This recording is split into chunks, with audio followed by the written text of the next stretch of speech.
Morning, everybody. Morning to you in Nipawin as well. I'm going to start off with a cool staffing announcement. This will be the second time you folks in Nipawin are hearing this, but we have hired new Nipawin campus pastors. We're pretty pumped about this. I think we have a picture of them here. No, that's me.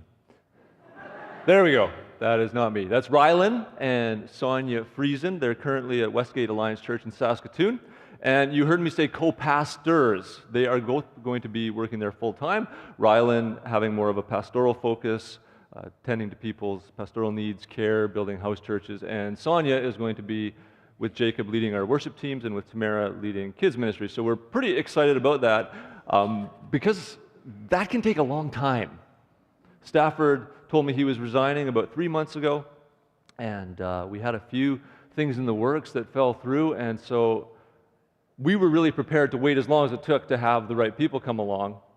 Chris and I were at General Assembly in Calgary a month and a half ago, 2 months ago, and we were up in the prayer room, and we were praying specifically that we would meet our next campus pastor at this conference.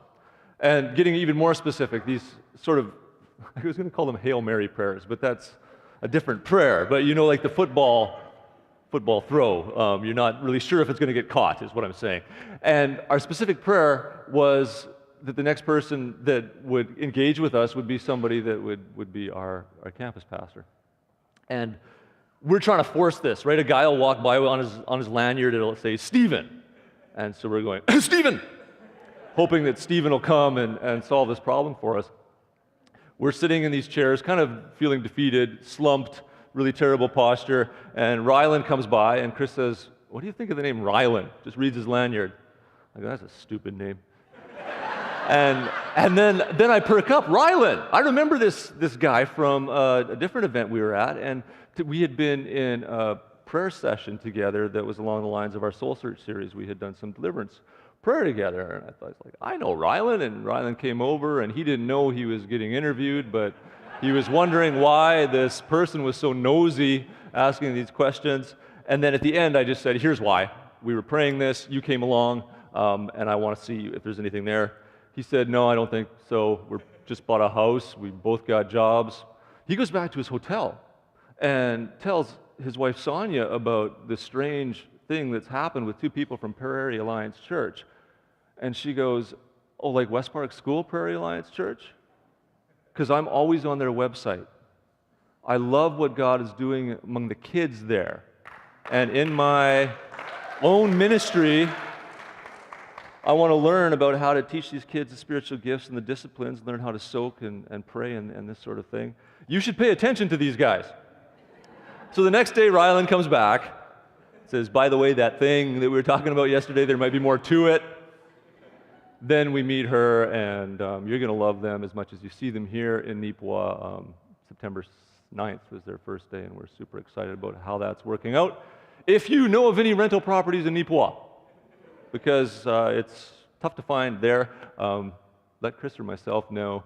They want to hang on to their house in Saskatoon for a little while till the market bounces back. They've got renters, et cetera. Probably more information than you need to know. But anyway, we're trying to find a place for them, so if you know of something like that. Let's shift gears then, as much as we're thankful for that, and it's appropriate for Party Week. Next week, there's going to be 3 more of these sorts of announcements, so you'll want to be there for that. That's called baiting the hook, that's what that is.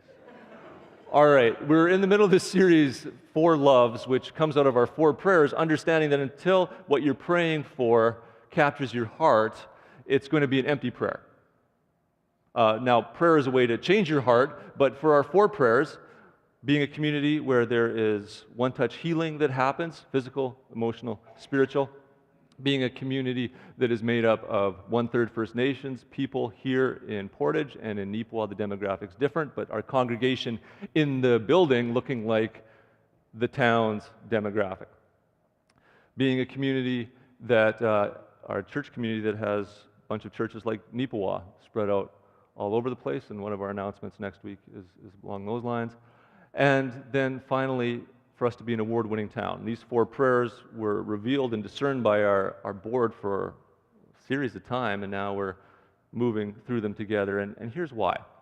If you've been with us since spring, you know that we did some inner soul work so that we might become certain kind of people. And now we're moving into the heartbeat of our church so that we now, as a certain kind of people, can become a certain kind of church. And now that we're a certain kind of church, we can open the floodgates so that people can pour into this place and meet Jesus. So this whole series is in anticipation of going after and getting to know and embracing the people who are not here yet, those people who don't know Jesus, who don't know the joy that can come from him in September. So this continues to go somewhere. Today our prayer is award-winning town. Now, it's funny as we talk about that one because I get this reaction every now and then. Well, that seems pretty unspiritual. What a strange thing for a church to be into. Interesting because when I talk about the one-touch healing, people are like, that's way too spiritual. I'm like, okay, so this one is too practical, this one's too spiritual. What's a good prayer for us to pray? So if you're somebody who finds one too spiritual and one too practical, there might be something else going on there. I had a conversation once, or actually one of our board members did, when they were talking about West Park School, and I think it went down like this with parents that were thinking about maybe putting their children here. The one parent said, well, I don't know about that because that's where all the bad kids go to get fixed. The other parent said, well, I don't know about that because that's like a Christian bubble, and how will my kid be prepared for real life? I'm like, those two things can't be true. Right? They just simply can't be true. So when you're believing contradictory things at the same time, in the case of these prayers, too spiritual, not spiritual enough, there's maybe something else going on there that you should be paying attention to. Specific to this prayer, though, it's going to be fun because award-winning town is like the outcome of good things happening in you. So there's going to be good things potentially happening in you this morning because we all come to church for a reason. And that's okay. And your reason might even sound a little bit selfish if you said it out loud, but you need to understand that's actually okay too. God gives you desires in your heart so that you can be drawn towards him and have those desires met. So the things that you might want in church, things like a fresh start, or things like guidance, clarity. What do I do next? Things like healing from an addiction or freedom from an abusive relationship or the courage to leave it. Or maybe you just remember a time in your life when it seemed like God was nearer or the world was fresher and more green than it is now, and you're coming back to church to try and recapture some of that lost color that's turned black and white. And these things you need to understand.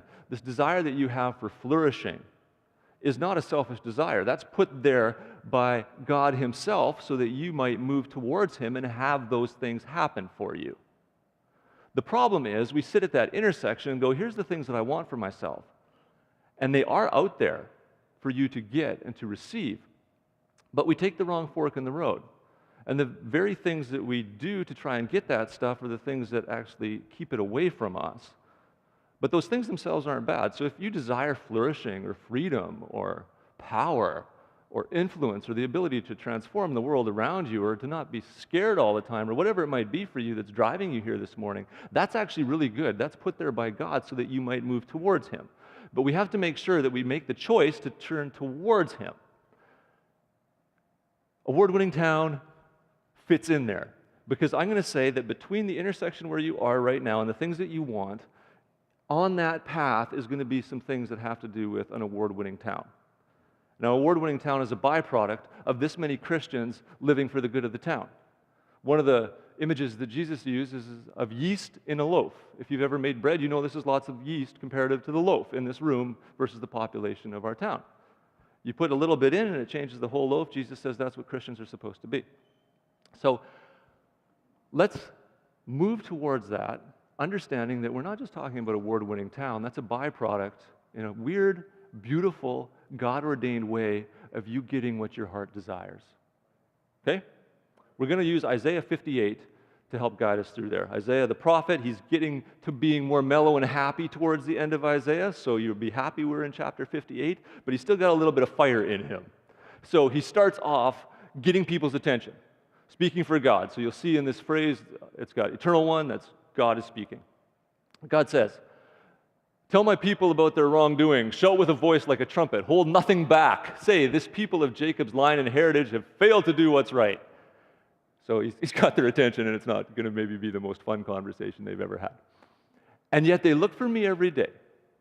So it softens here a bit, because he's not saying they aren't looking for him. There's a genuine desire of some sort. They pretend to want to learn what I teach, as if they are indeed a nation good and true, as if they hadn't really turned their backs on my directives. They even ask me as though they care about what I want them to be and do, as if they really want me in their lives. So this is the accusation, hard and soft and then hard again, and the people respond, "What? Why are you being so hard on us? Didn't you notice how diligently we fasted before you? We humbled ourselves with pious practices, and you paid no attention." So fasting is a pious practice done by people who want to train their bodies to respond well when they don't get what they want, to learn that they can rely on God to meet their needs and don't have to pay attention to every little hunger pain and fulfill it. They can still be sweet and strong despite not being able to get what they want. And our kids' min teams are learning about that. Some of them are experimenting with that. Some of our kids are learning about that. I discovered fasting in my 20s, and I highly commend it to you. It's a fantastic way to train your body to respond well to things. People are doing that. It's a good thing. But God's not paying attention. Now, I want you to see here that what God is not going to say is,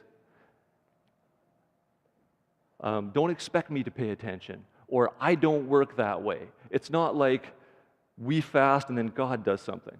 He doesn't come across and say, no, there's no transaction. No matter what you do, I'm still not going to do things. I'm just going to be who I am. There's still a transaction coming where they do something and they have every right to anticipate God doing something. It's just not this fasting. So he's going to show them that this fasting, that if you want God to do some things on your behalf, in the way that we were talking, if you want God to take you to that place where your desires are fulfilled, where you get what you want, then the way between here and there is not these strange religious practices. It's not fasting. God says, I have to tell you, on those fasting days, all you were really seeking was your own pleasure. Besides, you were busy defrauding people and abusing your workers. So you weren't eating, but you're still a jerk. Your kind of fasting is pointless, for it only leads to bitter quarrels. This is what happens when essentially unspiritual people fast. At the end of the day, you're pretty angry. You start fighting. Contentious backbiting.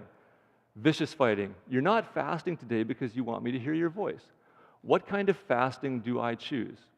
Is a true fast simply some religious exercise for making a person feel miserable and woeful? No is the answer. Is it about how you bow your head like a bent reed, how you dress in sackcloth, and where you sit in a bed of ashes? Is this what you call a fast, a day the Eternal One finds good and proper? No. What I want in a fast is this. So he's not saying, don't try and get my attention, don't try and bend my ear, don't try and have me listen to you. He's saying, that's not going to do it. Here's what's going to do it. Liberate those tied down and held back by injustice, to lighten the load of those heavily burdened, free the oppressed, and shatter every type of oppression. Injustice, people heavily burdened, and people oppressed. We'd all, I think, agree that these are three of the biggest problems facing the world, facing even Portage. There's injustice, there's people who are carrying so much, burdened economically. Maybe they're a single parent and they're just strained. Maybe they can't get a break. There's always one more form to fill out and they aren't so good at reading anyway. How are they going to get through this, navigate their way through this? So you've got these big concepts, injustice, heaviness of the burdened and the oppressed, and it's enough to make a person want to write a letter to somebody who can do something about it. Or it's enough to have somebody go, oh, thank goodness I'm a part of a church where there's people who do these things. And we are overwhelmed by the size of these things, and we're just happy that somebody somewhere is paying attention to them, because where would it actually start for us? As a pastor, I can be glad that, mainly what I do is I just work with staff, and somewhere down the food chain, somebody deals with oppression. Mainly what I do is pray and prepare sermons, and then somewhere out there, hopefully somebody's actually lightening somebody's burden. And it can go crosswise through a church too. Well, I'm more of this kind of person, but thankfully I'm part of a church where we fill up brown bags, and some people somewhere give them to people that are hungry, and I bring the food for them. So we can have this once removed sense of being a part of something where things are really happening, and that's not all bad. We can't all do everything. Some of us have a particular bent or influence in certain areas, and that's not bad. But the prophet here doesn't let us keep anything at arm's length. He says, you want to get God's ear. You want him to pay attention, give you the desires of your heart. This is what it needs to look like. Next verse. A fast for me involves sharing your food with people who have none, giving those who are homeless a space in your home, giving clothes to those who need them, and not neglecting your own family. As if almost like he knows that if you start doing those first three things, you might neglect your family. Or maybe your family is the one that needs them. Notice the your. This is you. Your food, your home, your time, your clothes. You. So, a few months ago, I started to reel in the out there somewhere people are doing this stuff, and I'm just going to do this stuff. And if this story sounds like it's maybe easy on Nathan or puts Nathan in a good light, just remember the first 41 years of my life I didn't do this. So I'm a little late to the party here. There's regret in this if it sounds good as well. I heard a pastor talking about this stuff, and he had a great line. It wasn't this text, but it was this kind of idea. In the face of big issues, do for one what you wish you could do for everyone. That's a pretty good way to have an award-winning town, yes? If all of us had a name, a person, or a house that was ours to do for what we wished we could do for the whole planet, that would flip this place upside down. But the problem with us, too often, and with these people, is that we're pretty good at the up syllable, especially those of us who've been Christians for a while. And so when we stop hearing the voice of God, we do more up stuff. When God's saying, it's actually just that your house church hasn't really had a down week for 3 years.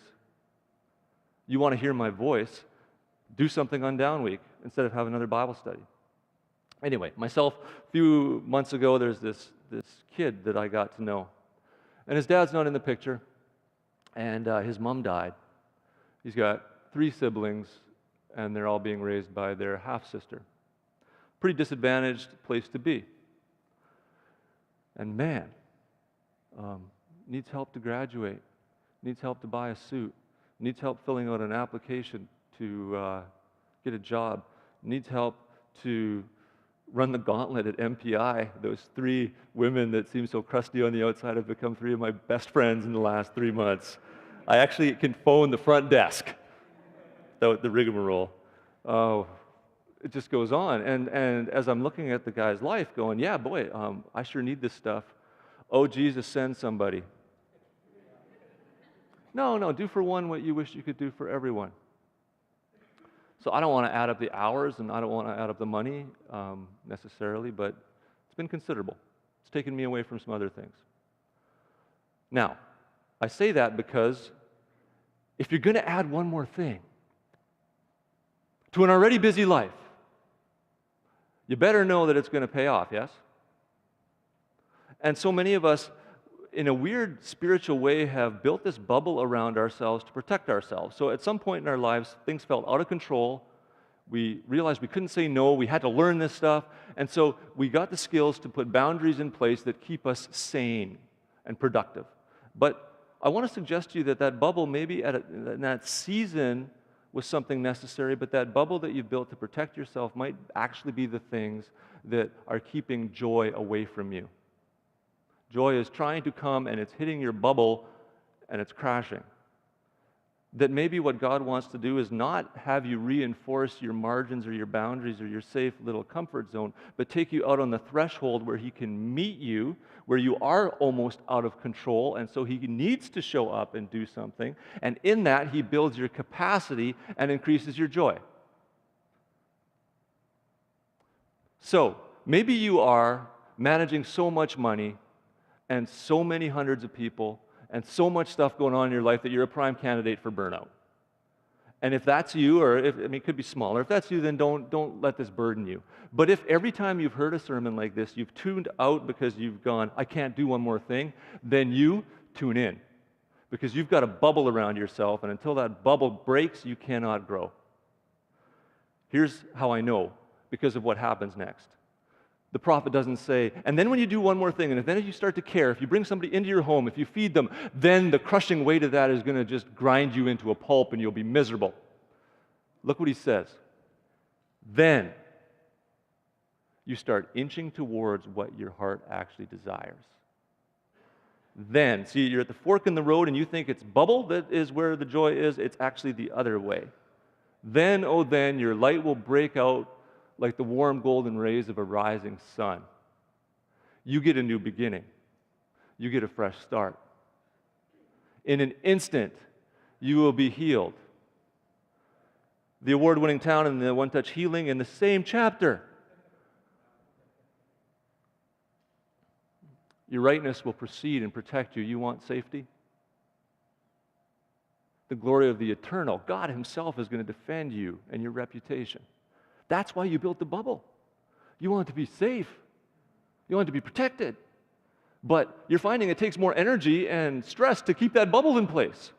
Why don't you just pop that thing off, go do for one what you wish you could do for everyone, and let God guard you in front and behind, on top and below. When you call out, my God, where are you? The Eternal One will answer, I'm here, I'm here. That's more powerful than we might know on the surface. So we're going, I want more of God. I haven't heard His voice for a while. This is pretty common, I think, for people that are new Christians. You can get fed in the up syllable for a while. You're just like nourishing like an infant. That's probably the wrong motion. But probably the wrong thing to say too, because no one would have noticed. You're getting nourished in the up syllable, but over time, there's no way to say this right anymore. It dries up. So you have to begin to do things for other people. That's where the nourishment lies. So if you're going, the stuff that worked at the beginning, I'm reading actually more Bible than I ever have, but this feels dry. You gotta hit the other syllables. You gotta hit the side, you gotta hit the down. The I am here, I am here. That's what a servant says to its master. Some of you know a story where little Samuel is sleeping and he hears a voice and he runs to his master Eli and he goes, I'm here, or here I am. That's the response of somebody who's at the beck and call of somebody. God says not just, I'll be near you. Very clearly, He says, I will be at your beck and call. You move down this path, here I am. If you remove the yoke of oppression from the downtrodden among you, and then it gets a weird shift here. Stop accusing others and do away with mean and inflammatory speech. So again, he's saying you can have a social conscience and still be kind of a jerk. So when you do these good things, don't be angry at the people who aren't doing those good things and accuse them and be mean and say they're lazy and they are just whatever. Don't go that way. Stop accusing them. Just live your life. If you make sure the hungry and oppressed have all that they need, then your light will shine in the darkness, and even your bleakest moments will be bright as a clear day. Let's go back to that. That light shining in the darkness is different than the rising sun. The rising sun is a new start. The light in the darkness is, in the chaos and confusion of life, you'll have clarity and guidance. God will bring that to you. So if you're pressed for a decision, or if you don't even know what drives you anymore, God will come and say, here's clarity. Even on your worst day, you're in an emergency room, you're at the side of a bed of somebody that you love that's not going to come through. There's going to be something inside of you that bubbles up. We'll see that in the next verse. The Eternal One will never lead you. He will lead you in the way that you should go. When you feel dried up and worthless, God will nourish you and give you strength. Anybody ever feel dried up and worthless? And what do? What's our reflex? Shrink. God would say, not that way. No, no, no. Your desires of your heart are this way. God will nourish you and give you strength. You'll grow like a garden lovingly tended. You'll be like a spring whose water never runs out. So you've got a gardener coming that's watering you, but you also have a spring inside of you that even on your bleakest day is going to be flowing. And then this. I love this. You will discover there's people among your own who can rebuild this broken down city out of the ancient ruins. So I go back to my story with this kid, and I look at the people in our town who are rebuilding this life. We got, I can just name them. Erica Finch, Travis Foster comes and does driving lessons. Rusty at Keystone, although I'm like 15 years probably past that, he's still the same guy in there, kicking in steel-toed boots for work. You got the HR department that's greasing the wheels a little bit. You got Phil Newdorf, Bernie Dreger going to take a chance on this kid. You've got an entire house church driving them all over the place and loving on them. Pretty soon, you have 12 or 13 people, all of them a surprise, helping you rebuild the city. You'll find that too. So if you're lacking in community or sense of mission, you just start to do for one what you wish you could do for everybody, and pretty soon people are like, yeah, I'll help, I'll help, I'll help, I'll help. And then at some point, it's like somebody shows up with a plaque. There's an award ceremony. You will firm up its ancient foundations, and all around others will call you. And here's what the plaque says. And you would want to hang this on your wall. I know you would. You'd feel great every time you saw it. But what you wouldn't realize until you get there is that that plaque isn't just you being the rebuilder of broken down walls and rebuilder of livable streets. That plaque actually represents the unlikely path you took to having the desires of your heart met. So that plaque isn't about all the stuff you did for other people in your life. That stuff about the surprising joy, protection, fulfillment, new start, companionship, flourishing that happened on the way to an award-winning town. I'm going to invite the band out to sing. And the song, I'll turn it over to Neepwa here as well. Thanks for joining us. The song is Come As You Are, which puts in my mind and heart immediately this person, somebody who's really downtrodden. So maybe over the course of the morning they've wrestled with their adultery or their porn addiction or the heroin or they're beating on somebody or there's just something like really, really, really messed up in their life. And they know it, and they can see it right away. They think about it all the time. Then they hear this song, and the prayer team's here, and they come forward because Jesus says, come as you are. That applies this morning as well, but I want to go a little bit more subtle. This morning, the come in you as you are applies to those of us who don't think we need to necessarily come because we haven't seen our self-righteousness and our fear that's gone into building this bubble around us. We haven't seen the disobedience that we've called health. But this morning, we realize what's happened is we have made the wrong choice.